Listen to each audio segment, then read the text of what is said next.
Alioune Gueye syndicat Sudrail.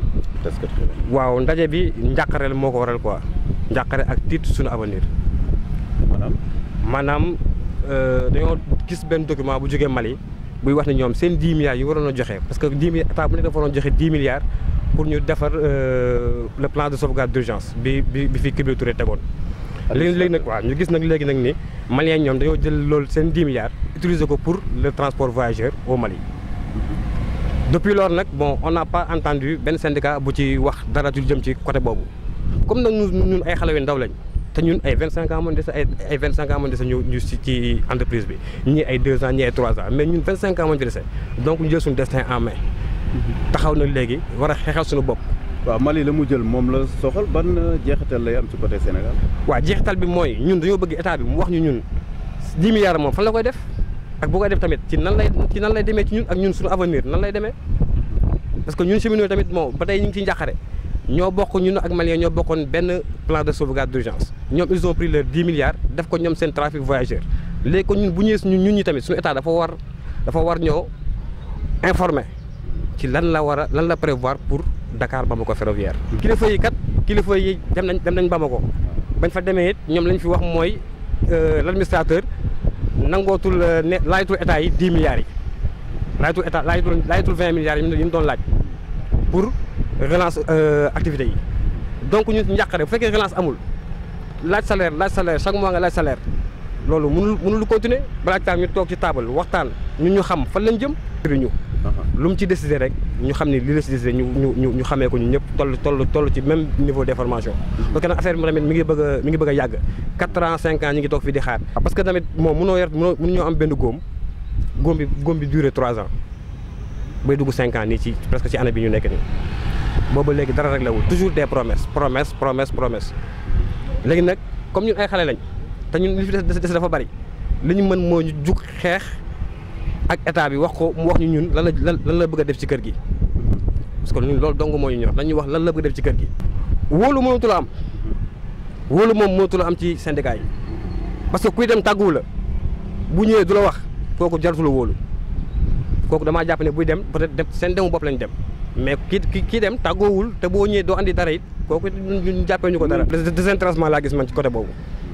man sama bopp man dama gis ni daf ñoo ñàkkal fayda moom ministre bi parce que booba léegi dem na Dakar Dem Dikk dem na Petit Train de banlieue booba tey tànkam tegagul fii Dakar Bamako ferroviaire nguur gi daal li ñu koy wax mooy maanaam li xewoon 31 décembre xewaat fii bërki démb ak waa Petit Train de banlieue yooyu lañ bëgg mu jeex nañ ñu wax loolu yooyu lañ bëgg mu jeex parce que tamit day amaat te yooyu ñi ñuy porter préjudice ay citoyens sénégalais lañ moo tax ñun bëggu ñëw dugg ci boobu mouvance li ñu bëgg rek mooy mu informer ñu sur l'état bi informer ñu sur l'état de Dakar Bamako ferroviaire ak lan la fi prévoir.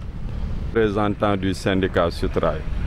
Bon, on voudrait se prononcer par rapport à une situation qui nous est venue du Mali.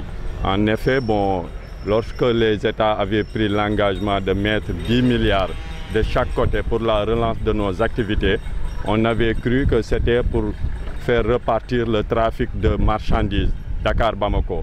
Mais malheureusement, bon, la semaine dernière, on a reçu un document nous venant du Mali qui consacre l'effectivité de ces 10 milliards au trafic national de voyageurs maliens, à savoir Bamako-Diboli. Maintenant, face à cela, des inquiétudes nous interpellent notre réflexion. C'est-à-dire, maintenant, comme l'État du Mali a pris l'engagement de consacrer l'intégralité de ces fonds qu'on pensait destinés à la relance de notre activité ferroviaire, maintenant, on demande à nos autorités sénégalaises de nous dire l'option qu'ils envisagent par rapport au chemin de fer sénégalais. Maintenant que les Maliens ont pris cette décision, parce que ceci est renforcé par la déclaration de nos secrétaires généraux qui sont partis au Mali et qui font état, qui nous font l'état de la renonciation des 20 milliards par l'administrateur général, M. Kibili Touré. Donc si maintenant l'administrateur renonce à ces 20 milliards qui devaient servir pour son plan de sauvegarde d'urgence, maintenant on se demande est-ce que ce n'est pas la fin de Dakar-Bamako ferroviaire. Et maintenant, si on est à la fin de Dakar-Bamako ferroviaire, donc pour aboutir à autre chose, d'ici là, quel sera le sort des travailleurs que nous sommes? C'est ce que nous demandons. Maintenant, de manière responsable, nous voulons que les autorités nous écoutent et nous entendent pour apporter des réponses précises à nos questions. Parce que pour éviter tout malheur comme ce qui s'était passé au 31 décembre ou tout récemment avec les syndicats du PTB. Parce que pour parer à ces éventualités, il est nécessaire que les autorités aient conscience que les administrés sont inquiets maintenant, les administrés que nous sommes. Nous sommes des travailleurs, mais nous sommes aussi leurs administrés. Donc, avant d'arriver à des situations regrettables, vraiment, il est de la part de la mission régalienne de l'État de veiller à ce que des réponses concrètes soient fournies par rapport à nos demandes, qui sont essentiellement consacrées à notre devenir. Non, les salaires ne sont pas encore payés pour le moment. Mais jusqu'au 16. Mais comme vous le savez, si on a un problème plus sérieux que ça, on oublie même les salaires. Parce que ce qui est sorti à Bamako, ça nous inquiète. Parce qu'on sait que si le problème n'est pas réglé de manière définitive, le problème de nos paiements des salaires ou bien des retards sera toujours récurrent. Donc la solution, ce n'est pas de payer le salaire pour ce mois-ci et de le retarder encore pour le mois suivant. La solution, c'est que les États se prononcent maintenant sur le devenir des travailleurs de Dakar-Bamako ferroviaire, qu'ils statuent maintenant, qu'ils nous disent qu'est-ce qu'ils comptent faire pour leur chemin d'affaires, qu'est-ce qu'ils comptent faire avec les 10 milliards qu'ils avaient pris l'engagement comme les Maliens.